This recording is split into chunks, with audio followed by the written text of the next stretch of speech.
It's 7:49. Let's keep it going in the KUAM News Zoom room where we have State Historic Preservation Officer Pat Lujan standing by. Yes, sir. Morning, Patrick. Good morning, DC. Right on. Sabrina? What? Morning, Bree. Hi, good morning. Hi. Hi. Hi, Jace. How are Morning, you? guys. It's been a while. We wanted to get you on to talk about this release that came out on Friday about the human remains that were found at Anderson South. Yes. Yes. And, in the release, it mentioned that this is the fourth discovery of bone fragments, but it's the first burial so far on record. Can you tell us more about the discovery?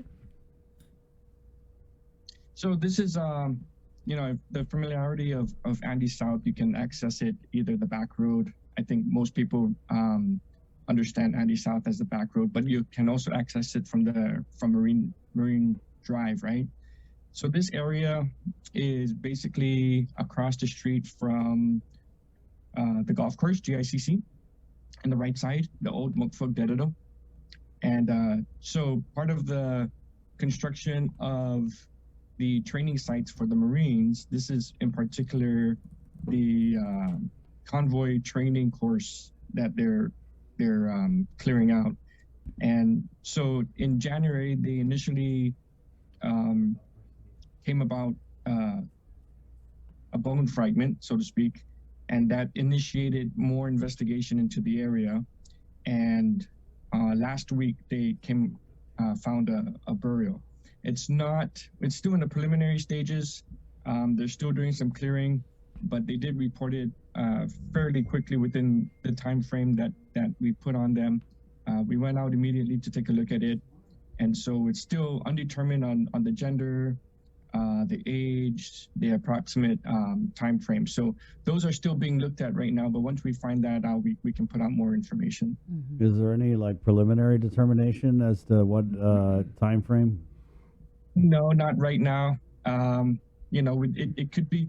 There was another finding over at the wastewater treatment plant construction for GWA, and that was found to be like a World War II era finding. So this, we don't know at this time. So when you say that this is was it released that it was the first burial? Yes. So since this project has started, and then also looking at the historical data from that area, we haven't yet to find any burials. So again, just very similar to what was found over at the Camp Blas area, where the theory in the past was that there was no settlement and it was just a pass through of the past. This again is kind of showing light at what potentially would have been there.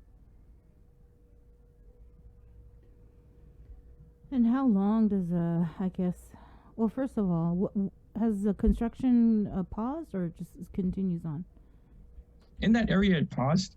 And so we're working with the Marine base, with Camp Blas guys, trying to deviate from that area. So we're going to, just like how we had the burials over at Camp Blas, where we're like, okay, whatever you plan on building here, you're not going to build there anymore.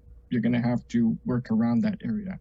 So same thing here, what their initial plan was to have the course go through this area. Now we're looking at what had the previous studies have, the low risk probabilities, and deviate their original plans to go around that. Probability of more burials in that area. I visited the area and there's likelihood. So we'll see what happens as they continue to work on it, but as they continue to study it. What gave you that inclination that the probability was likely? You look at the soil and the surroundings. There's a chance of being more. So again, I'm probably jumping the gun on that, but with the history of what we've seen around, and we'll be happy if it's just one, but we'll see what happens as time goes on in the next couple of days and weeks. You mentioned in the release archaeological mitigation plan that's supposed to be submitted by Marine Corps by the Marines. Has that been submitted yet? Not yet. So that's standard operating procedure. Yeah. They notify us, you know, and then we go from there as far as, so we should anticipate a mitigation plan this week. So that just occurred mid last week. We went and visited the area on Thursday, and then sent out the information on Friday for you guys to know. Okay. Any update on any of the burials or findings on the firing range?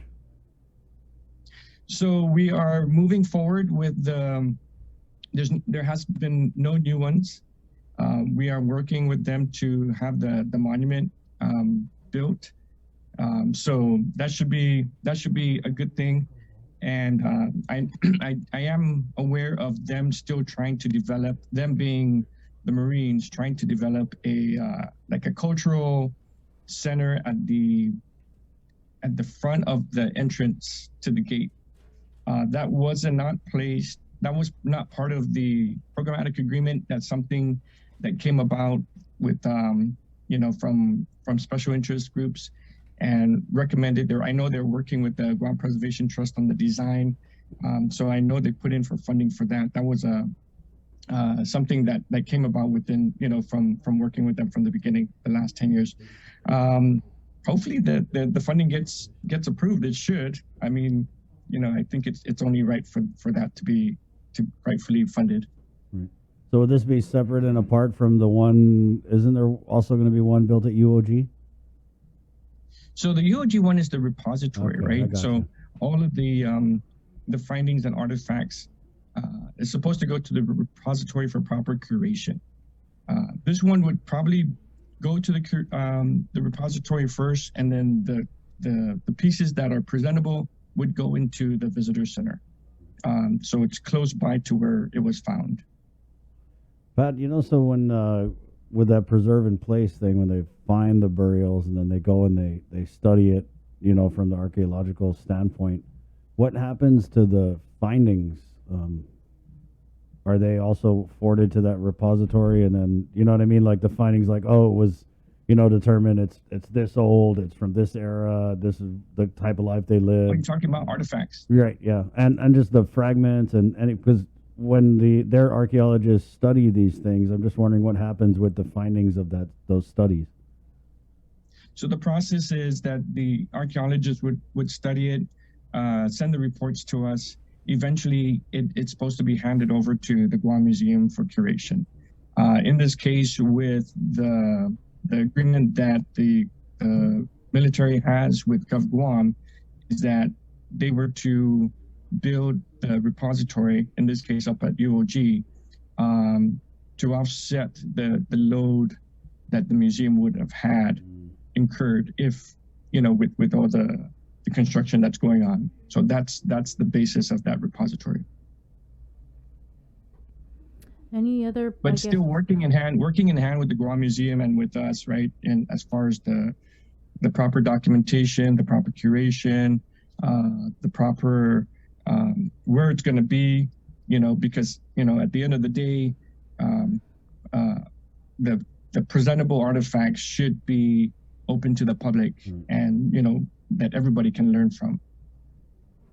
Yeah, because there's a lot of significant findings, right? They're finding these the Taiulas, and we haven't really. I think I read there was only one that was discovered in the NMI, so it's just really crucial for learning more about our history. It is, yes, absolutely, and you know, it's pretty much changing the history of our Northern Plateau, right? So, at the end of the day, like I've mentioned to another media, that we will have a nice public presentation, getting all the experts and the historical, you know, our native Chamorro people, archaeologists, get them all together and come up with, you know, hopefully an agreement to what these findings mean to us and what can we learn from it and how can we share it with you know, current and future generations. Right on. All right. Thanks, Pat. Thanks, Pat. Yeah, anytime, guys. Good to see you. Of Good to course. see you too. That's there And you welcome go. home. Patrick Lujan, the State Historic Preservation Officer.